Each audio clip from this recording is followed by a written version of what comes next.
Bonjour, il est 12h passées de 30 minutes, c'est l'heure du journal. Tout de suite, les titres. La coordination des étudiants thiessois s'est adressée à la presse ce samedi 4 février 2023 à la promenade des Thiessois pour solliciter une meilleure prise en charge des questions liées au logement dans leurs espaces universitaires. Le FRAPP était dans le département de Saint-Louis ce vendredi pour dire non à l'injustice qu'ont subi les 52 travailleurs de la compagnie sucrière sénégalaise CSS arbitrairement licenciés. 500 jeunes coldois seront recrutés dans le cadre du programme Ryundaouni pour améliorer le cadre de vie et l'environnement, c'est du moins ce qu'a annoncé Abdoulaye Seydou Sow. Nous terminerons avec la région de Kédougou qui est une véritable réserve de jeunes talentueux surtout en football et en athlétisme. C'est la fin des titres, reste avec nous, le développement c'est dans quelques instants. xibaar digg bëccëg yi lu gën a fës ñu dooree ko fii ci diwaanu Thiès ndongo yi nekk ci daara ju kawe ji danoo woon ak way taskatu xibaar yi wax ci liggéey seen dëkkuwaay ca biir université ba dañ ci ñëw ci biir xibaar yi ñu wéyal ca diwaanu Saint-Louis kuréel gii di FRAPP daal dinañ soobu ci mbiru juróom fukk ak ñaari liggéeykatu compagnie sucrière sénégalaise ñu licencié wax ci leneen lu ñeel xëy yu ndaw yi ca Kolda daal dinañ recruter juróomi téeméeri ndaw ca boobule programme nga xam ni Abdoulaye Seydou Sow moo ko fa xamle ci ab ndaje dañ si ànd ak Abdoulaye Diallo ci biir xibaar yi jeexalee ko ak tàggat yaram ca Kédougou nga xam ni ay ndaw yu am talent ci football ak ci athlétisme waaye ñuy jànkonteel ay jafe-jafe ci wàllu woowee mbokk yi lii mooy ponk yi gën a fës su ngeen taaxeloo as tuut ñu daal di koy faram-fàccee.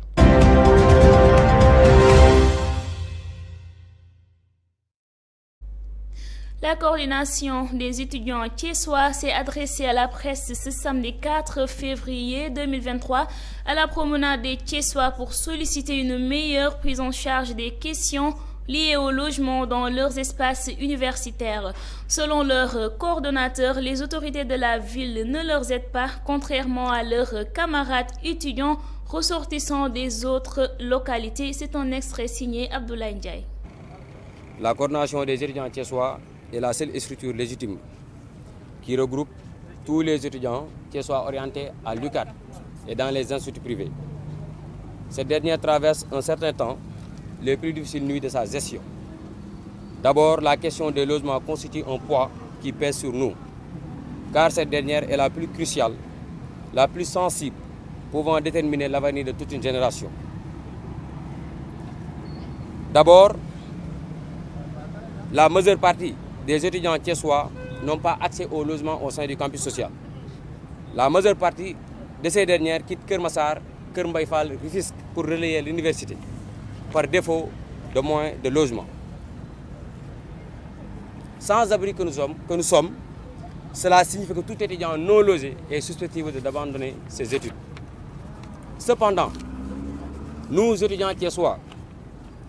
demandons est-ce que réellement notre service compte des autorités? Parce que nos frères étudiants des autres localités bénéficient de soutien hallucinant de la part de leurs autorités locales, contrairement à nous, et pourtant la ville de Thiès a plus d'autorité comparée à n'importe quelle région du Sénégal. Pour confirmer mes propos, le ministre Antoine Diome a engagé totalement une villa à Liberté 6 pour les étudiants de Khombol. De la même manière pour les étudiants de Kaffrine avec le ministre Abdoulaye Seydou Sow, les étudiants de Saint-Louis avec Mansour Faye à Assalim 6, les étudiants de Dara Djolof avec Samba Ndiobenka, Augustin Tine pour les étudiants de Fanden, le ministre Doudouka récemment pour les étudiants de Ziguinchor. Bref, je peux citer tant d'autres. C'est fort de ce constat que nous demandons aux Thiessois et à l'opinion nationale qu'est-ce que nous avons fait pour mériter une telle marginalisation. Nous précisons que le maire de la ville, Dr Babacar Diop, a donné une subvention de 3 millions et nous espérons encore bénéficier de son soutien car cette dernière est insuffisante pour gérer les besoins prioritaires de plus de 8000 étudiants. Nous interpellons en premier lieu M. Idrissa Seck, le président du Conseil économique, social et environnemental. Nous sommes convaincus qu'il ne restera guère les bras croisés s'il entend nos plaidoiries, car il a toujours appuyé nos prédécesseurs et c'est aujourd'hui que nous avons plus que jamais besoin de son soutien. Le maire de la commune Est, Maître Ousmane Diagne, le maire de la commune Ouest, Dr Mamadou Djité, le maire de la commune Nord, M. Biram Souleye Diop et le président du conseil départemental, M. Siredia, nous vous avons déjà fait part de la situation et ce n'est pas de votre rôle en tant qu'élus locaux de rester insensibles face à une telle situation. Même les communes les plus reculées subventionnent leurs étudiants et vous dirigez des grandes municipalités où nous y habitons tous. Le ministre des Sports, M. Yankhoba Diattara, vous avez eu à diriger cette structure, donc personne n'est mieux placé que vous pour comprendre ce que nous vivons. En tant que ministre de la République, tous les étudiants vous interpellent directement, car le président de la République, Macky Sall, veille à l'éducation et valorise la formation des jeunes. Sur ce, nous attendons une prise en charge de votre part. Nous n'avons pas de satisfaction dans les plus brefs délais. Nous allons passer à la vitesse supérieure et nous allons quémander de l'aide auprès des autorités des autres localités. mbokk yi ñu dooree xibaar yi wax ci coordination ndongo yi nekk fii ci diwaanu Thiès janoo woon nañoo ko way taskatu xibaar yi ni ki gaaw bi ñu génn ca promenade bu Thiès àddu ci seeni ay jafe-jafe dëkkuwaay ca boobule l'université ñuy ñaan ñu def si ay saafara nam ca gën a gaawee seen coordonnateur di wuyoo ci turu Abdou Guèye moo yey yàbbi ay kàddoom daal dina ko dénk kii di Abdoulaye Ndiaye. Association des étudiants thiessois mooy kuréel gi nga xam ni moo ëmb mbooleem étudiants yi jóge Thiès di jànge Dakar ca université Anta Diop ak la ko wër étudiants yooyu ñu ngi dund lu méttee métti bi ci jiitu nag mooy mbirum logement di dëkkuwaay te ñëpp xam na ni dëkkuwaay boo ko amul doo mën a xëy di yeewu naan da ngay jàng bi ci topp muy étudiants yi nga xamante ni dañuy jóge fu sori lu ci mel ni Kër Massar Kër Mbaye Fall ba ci Rufisque di ñëw université te ñëpp xam nañ ni déplacement bi déjà métti na mais aussi aspect sécuritaire bi lu am solo la parce que Dakar ñëpp xam nañ ni mu mel ci wàllum banditisme ak yu demee noonu ci kaw loolu ñun étudiants yi nga xam ni ñoo dëkk fii Thiès ñuy laaj ndax Thiès am na ay autorité ndax Thiès am na ay doomi dëkk bi ñoo xam ni suñu avenir ak sunu njàng yitteel na leen te pour confirmer yeneen sunu naataango étudiants yi nga xam ne ñoo nekk ca Dakar ñoom seen i autorités yi nekk seen i dëkk dañ leen di jël en charge. di leeral aussi que ni le maire de la ville muy docteur Babacar Diop jox nañu subvention bu 3 millions. te yaakaar nañu ni aussi dina dikkaat en tant que responsable en tant que le premier magistrat de la ville ñëw aussi jàppale ñu ci ay moyens boppam parce que lim ñu jox doyul mënul gérer plus de 8000 étudiants. ñuy woote ki jiitu muy le président Idrissa Seck mi nga xam ne moo nekk conseil économique social et environnemental warul toog les bras croisés dafa war a ñëw jàpp ci parce que daan na ko defal ñi fi jiitu mais tey jii lañ ko gën a soxla bu baax a baax. maire yi nga xamante ni ñun ñoo leen fal muy les élus locaux ku ci mel ni maître Ousmane Diagne ku ci mel ni docteur Mamadou Djité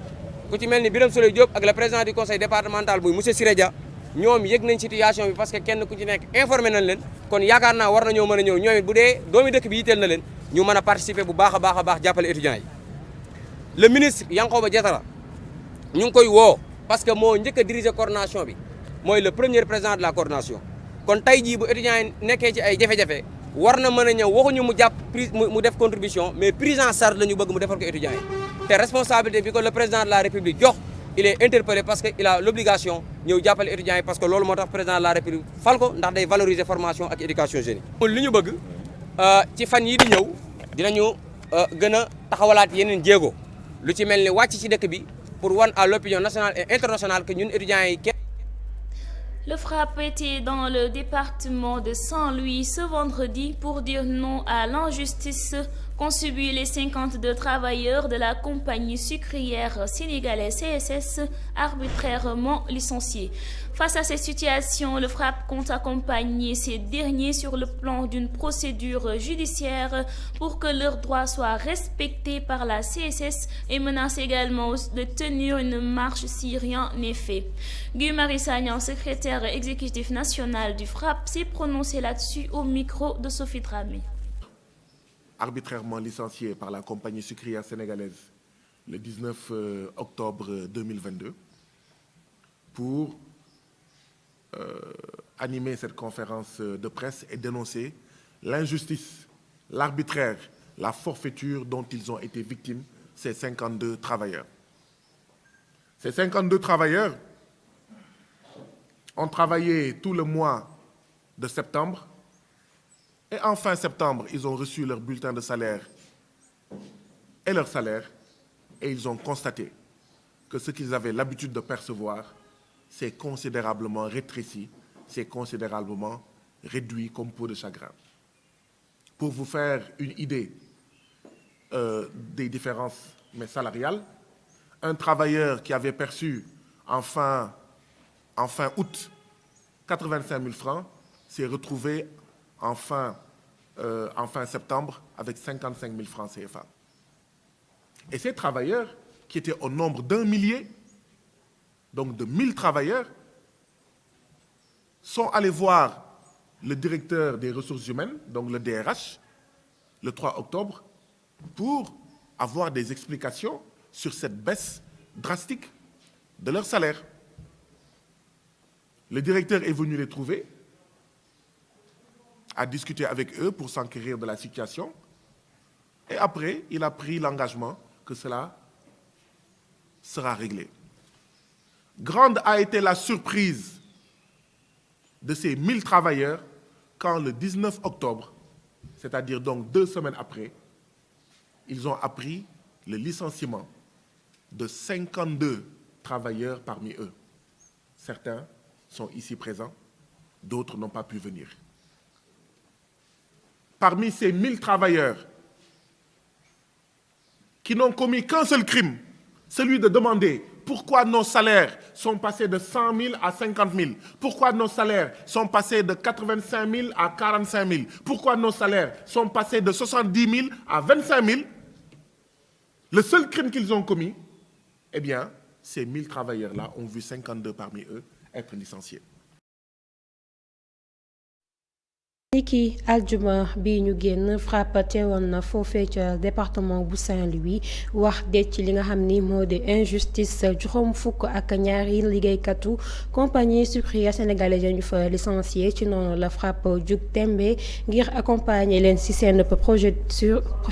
procédure judiciaire yi Guy Marius Sagna moo àddu ci micro Sophie Dramé. ñun waa FRAPP d'accord ñu ngir ñuy jëfandikoo liggéeykat mais ni orange boo xam ne boo ko ŋàccee ba ndox bi jeex mun nga ko sànni ca xacc d'accord ñu patron Sénégal yi ñuy jëfandikoo liggéeykatu Sénégal mais ni semmiñ boo xam ne boo ko jëfandikoo ba pare après mun nga ko sànni ci biir suuf mu xomaat muy yàqu sa yoon newu ci liggéeykat Sénégal torox na liggéeykat Sénégal tumuranke na liggéeykat Sénégal sonn na damm na tàyyi na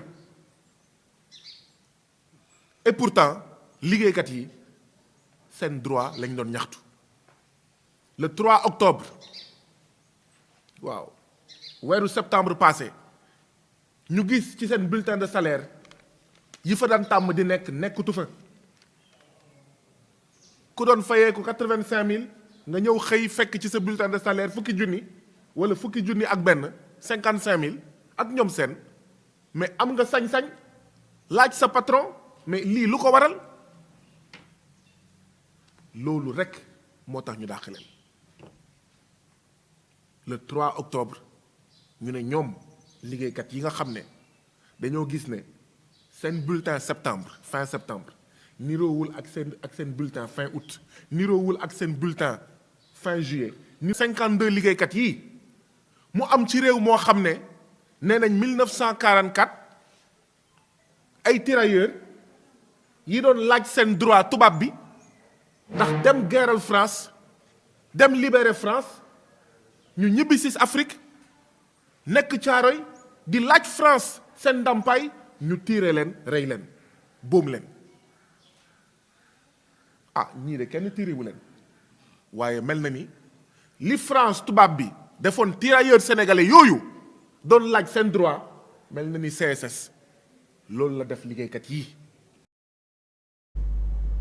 Depuis le début de la campagne de commercialisation de l'arachide, la Société nationale de commercialisation des oléagineux du Sénégal, Sonacos, n'a collecté que 4000 tonnes de graines d'arachide dans les différents points de collecte de la zone de Kaolack. Une situation en deçà des attentes, a regretté le directeur général de la Sonacos SA lors d'une visite ce samedi à Lindiane. Une chose qui malheureusement va impacter sur l'emploi des jeunes jeunes, nous dit Modou Diagne Fada au micro de Fallou Silla. Dans la zone de Kaolack où nous nous trouvons ce matin, nous avons 2010 tonnes ici à Kaolack, à peu près 1000 tonnes à Ida Mouride qui dépend de Kaolack et aussi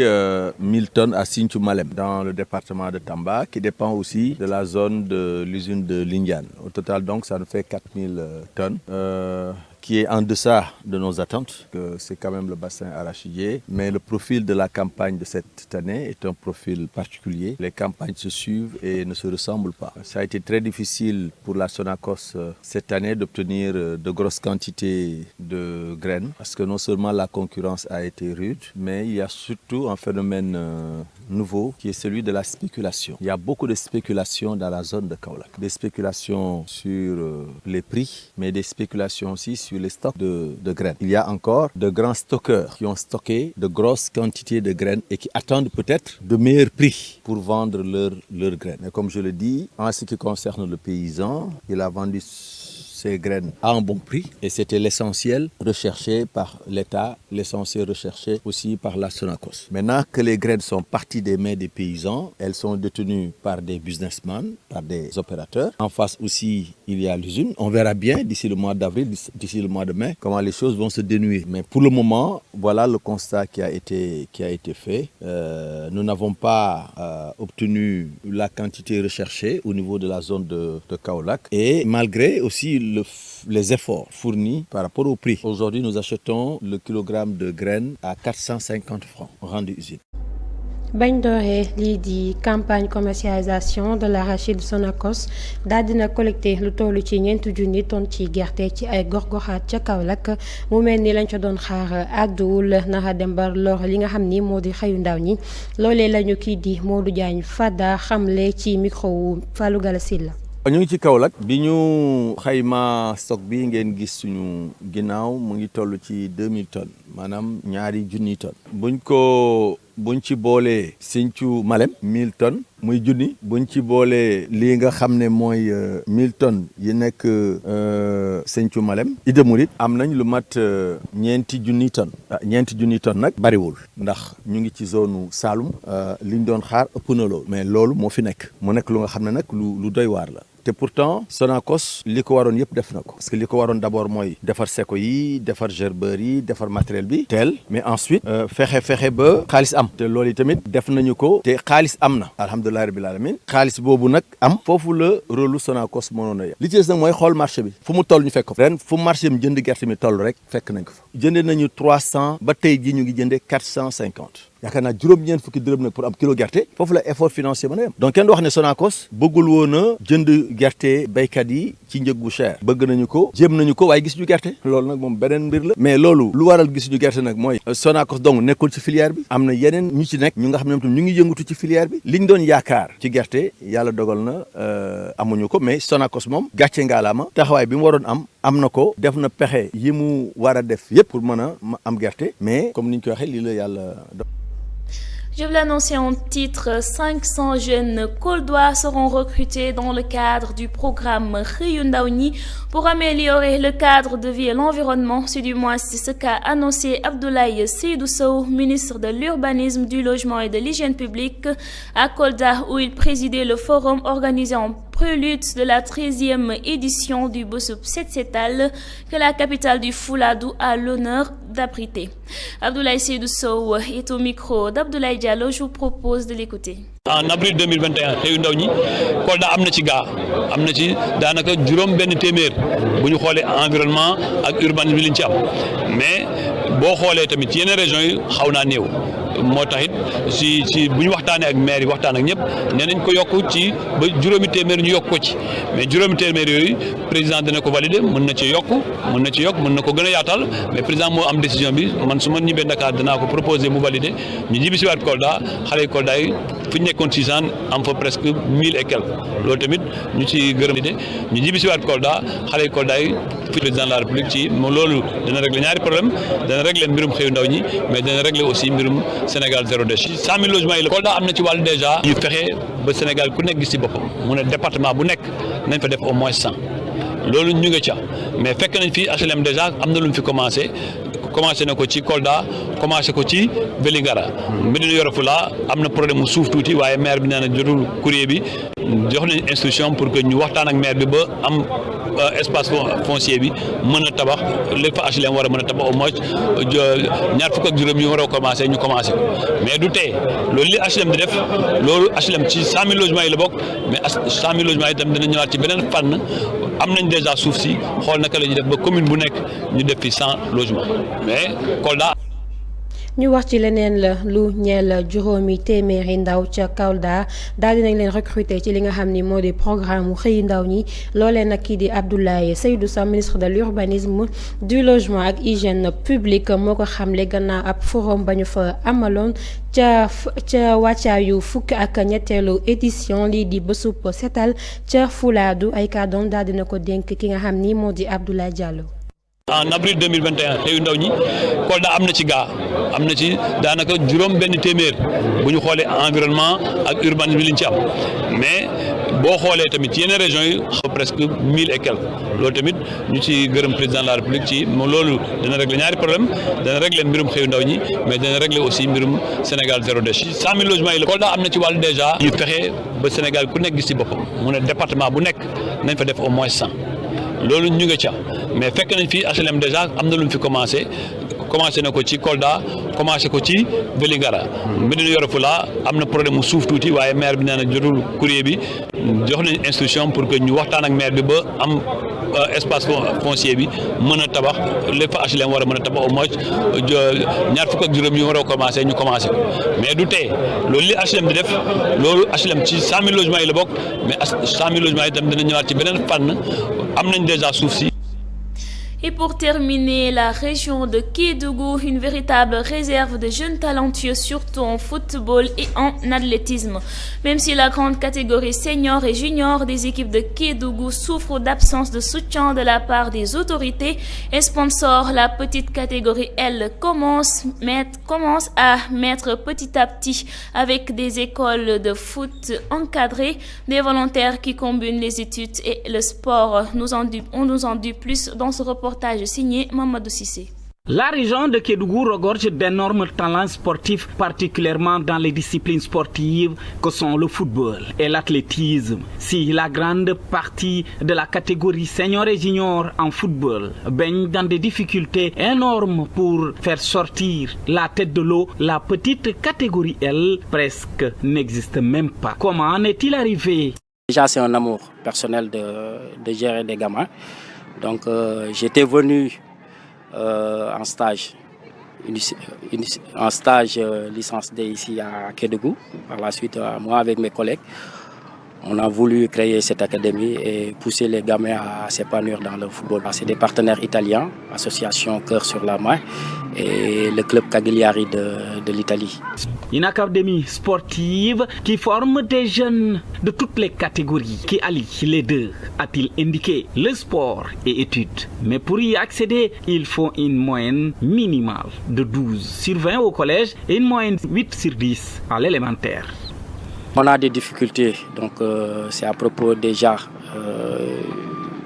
de ma personnalité, que je suis étranger. Deuxième difficulté, c'est le problème d'espace. Des autorités locales d'abord, parce qu'à Kédougou, ils n'ont pas d'espace jeune. Donc ça, c'est un défaut majeur dans une région qui n'a pas d'espace jeune. Les autorités nationales aussi, ils doivent apporter le soutien à Kédougou, notamment déjà à créer des espaces pour les jeunes, des terrains de football, des terrains de basket, des terrains de handball. Malgré toutes ces difficultés, à Kédougou, ce jeune coach se gère. Il s'accroche par amour pour l'épanouissement des enfants, mais aussi pour leur permettre de réaliser leur rêve qui est de devenir des jeunes professionnels dans l'avenir, comme Sadio Mané, l'international sénégalais. Mamadou Cissé. comme ni ñu leen ko waxee woon ci bopp xibaar yi gox bu Kédougou ëmb ay ndaw yu bari talent ci football ak athlétisme waaye ñu bari ci senior bi ak junior bi ci yi nekk ci équipe bu Kédougou ñu ngi dund ay li nga xam ni moo di ñàkkum soutien jëm ci ñi nga xam ne ñoo di autorité yi waaye it ak ay sponsor Mamadou Cissé moo ci defal ab reportage ci diwaanu Kédougou. diwaan bu Kédougou doon na diwaan bu am ay talent sportif yu bari surtout ci wàllu sport rawatina ci wàllum athlétisme tamit waaye bu dee grande catégorie senior ak junior ci wàllum football ak yeneen discipline ñu ngi am ay difficultés yu bëri petite catégorie bi kenn waxul ñu des ci ñoom daanaka amul fii ci diwaan Kédougou moom na la def bëri jàngal tout tànk yi football ñu déglu ko. bëgg ay xale moo waral ma créé ko académie des champions la tudd man étranger la maa ngi jógee Gorée ñëw Kédougou ak des amis kédovans pour ñu ibbi école de football bi. waaye académie sportive bi la nekk fii ci diwaan Kédougou te ñu installé ko yàggul moom day allié ñaar yi étude ak sport nooy def ba intégré bi académie sportive il faut nga am moyen bu am solo ci collège rawatina ci élémentaire. étude sport la dañuy dem jàngi après ñu ñëw entraîner voilà loolu mooy objectif bi. il faut une moyenne de 12 au lycée au niveau collège. On accepte que les moins de 12. Au niveau primaire, on accepte les 8, voilà, moins de 8.